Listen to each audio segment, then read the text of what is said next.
Hello there, you beautiful people, and welcome to our very first project. I hope you're excited. In this project, we're going to be making a health potion for a video game. That's right, we're officially game developers. High five. So the scenario is, we have a character, who I guess kind of looks like this, who has some health. Let's say he has 45 points. We imagine that this character has walked over a health potion, and the health potion magically increases their health by a random amount. I guess in this case, quite a lot. But the game also has 3 difficulty settings: easy, medium, and hard. Now, depending on what difficulty is selected, the amount of health that the person gets from the potion will change, and this will be less on higher difficulties. So in this lecture, we're going to be using variables and numbers to create the functionality required for this health potion to work, and we're also going to use Python's random module to help us build a random number generator. By the end of the lecture, you should have a rock-solid understanding of how numbers are used in computer programs to make things work behind the scenes, and you'll also know how to make a random number generator in Python. This lecture is going to tie together a lot of what we've covered so far and should be a really valuable learning experience, so I hope you're excited. Oh, and make sure to follow along with me for maximum learning. We have a lot to do, so let's boot up idle and get into it. Alright, so the first thing we're going to need to do is create a new script to hold all our code. So I'm going to go up here to the File tab, press New File, and we're going to see this thing here. I'm going to save it on the desktop in my Python Bible folder, and I'm going to call it health.py. Now make sure you remember the .py file extension when you're following along. So let's maximize this, and we're good to go. Right, now that we've done that, the first thing we're going to want to do is give our character some health. Health is a rather complicated topic conceptually, as I'm sure doctors will tell you, so we need to think of a way that we can represent health in a simple enough way that a computer can understand it. I know, we can use a number. Health is going to be a whole number in this game, so we're going to want to use the integer data type, because that's what we use for whole numbers. We'll obviously want to store the player's health somewhere and refer to it and update it later. So for this, we're going to need to create a variable called health, and we'll need to give it a certain value. Let's say the player's health starts at 50. Here's a micro challenge for you to test what you really learned in the last section. I want you to pause this video and create a variable called health and give it the value of 50. Go ahead and pause this video now, create the variable called health, and then unpause the video to see if we did it the same way. So how'd you get on? Did you manage it? The way that I do it is I'd type health equals 50. Now if you got the same as me, then congratulations! You're well on your way to understanding variables and numbers in practice, which is brilliant. So now what we've done is, we've managed to create a representation of the player's health using a variable called health. The value that health has starts at 50, but this number's going to change as the player gains health from our potion. Now our potion is going to give the player a random amount of health. The amount of health it's going to give them is going to be a random number between 25 and 50. Now we don't really want to create the code required to generate a random number from scratch, which I understand is quite a complicated task. The good thing is, we don't need to. Python has a built-in module that we can use, called the random module, which can generate random numbers for us. The way that we use Python libraries is to import them. You usually do all of your imports at the top of Python scripts, so let's go up there and import the random module. Let's move this down. All we've got to do is type import, which you can see goes yellow, and then the name of the module. Seeing as we're importing the random module, we're just going to type import random.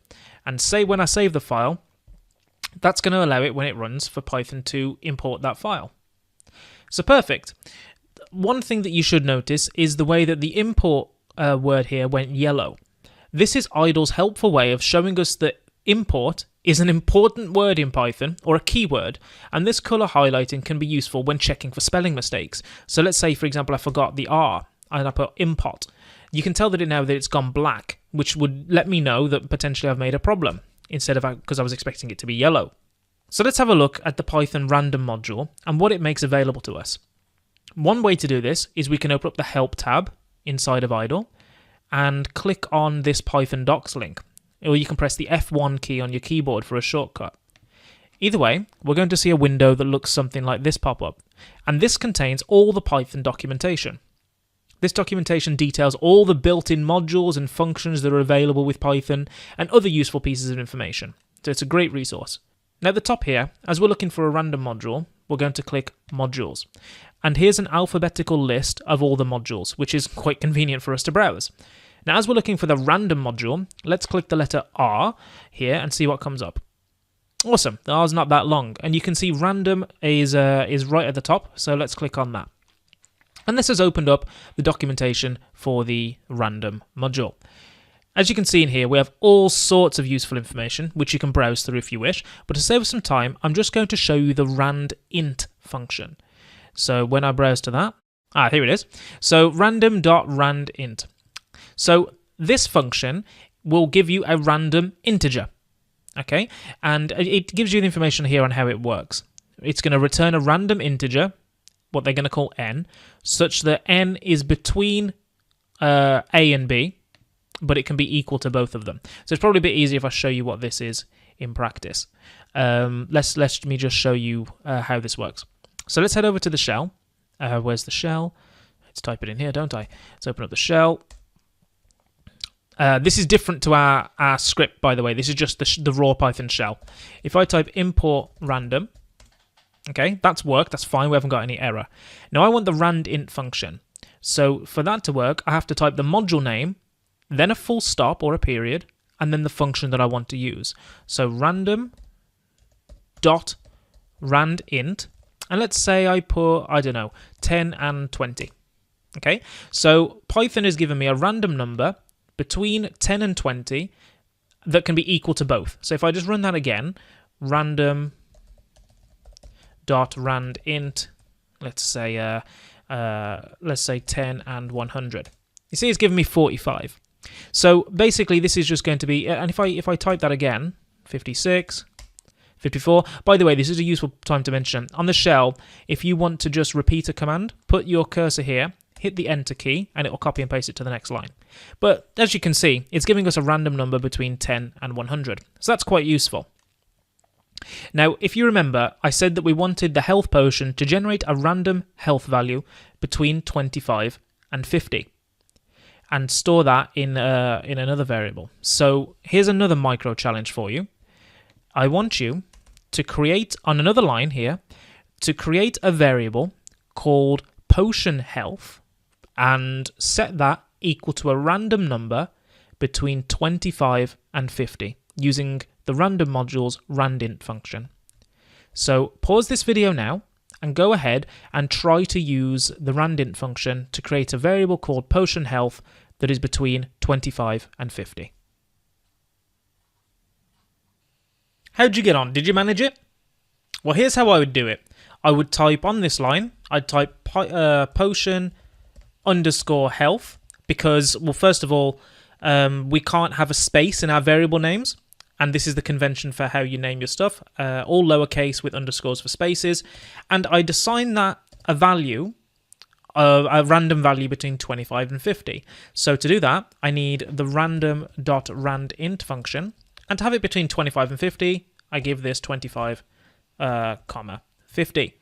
So if you got that, then perfect. But if it was a bit hazy and a bit difficult to understand what happened, just feel free to rewind the last few minutes to make sure that you have a decent understanding of how modules work in Python.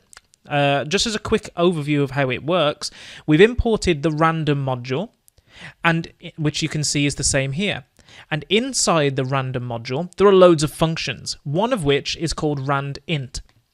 So, I mean, we're going to cover functions much later in the course, but I just want you to understand kind of what's going on. So what we're saying is, in the random function, put a period, this function name, randint, which we're going to give 25 and 50, Python's going to get a random number from this, isn't it? It's going to get, I don't know, say 35. Once it's got 35, it's going to stick that value in the box that we've called potion health. So if you understand more or less what I'm talking about, then brilliant. I'm not expecting you to understand the ins and outs of this, but if that kind of makes conceptual sense, then that's brilliant. We've now got a certain amount of health that the potion is going to give our character that we can refer to later on. Phew, I think that's a good time for a break, don't you? So let's have a quick review of what we've done so far in the project. We started this lecture with a brief of this project and what we'll be making. We found out that we're making a health potion that can be used in a game to give a character a random amount of health, depending on the difficulty level. You then went ahead and applied what you've learned about variables and numbers so far to create a variable called health and give the player an initial health value of 50. After that, we decided that we wanted to use a random number generator to help us with making random numbers for our potion to save us coding it all from scratch. So we checked out Python's random module. We had a quick overview of how to look at a module's documentation and also how to import a module into our code using the import keyword. All we had to do was type import and then the module name, which in this case was random. Finally, we used the randint function inside of the random module to generate a random integer between 25 and 50 and stored that value in a variable called potion health. I mean, we covered quite a lot in this lecture, and I'm really proud of how far you've come in such a short space of time. We're really starting to touch on some advanced topics such as module importing and functions, so if all of this makes sense to you so far, then well done, genius. We aren't there yet though. There's still some way to go to finish off our health potion project. In the next video, we're going to find a way of adding together our potion health to our player's overall health, and we're also going to find a way to implement a difficulty system so that a player will get less and less health from our potion when playing on harder and harder difficulties. I'm really excited to finish off our project, so I'll see you in the next video.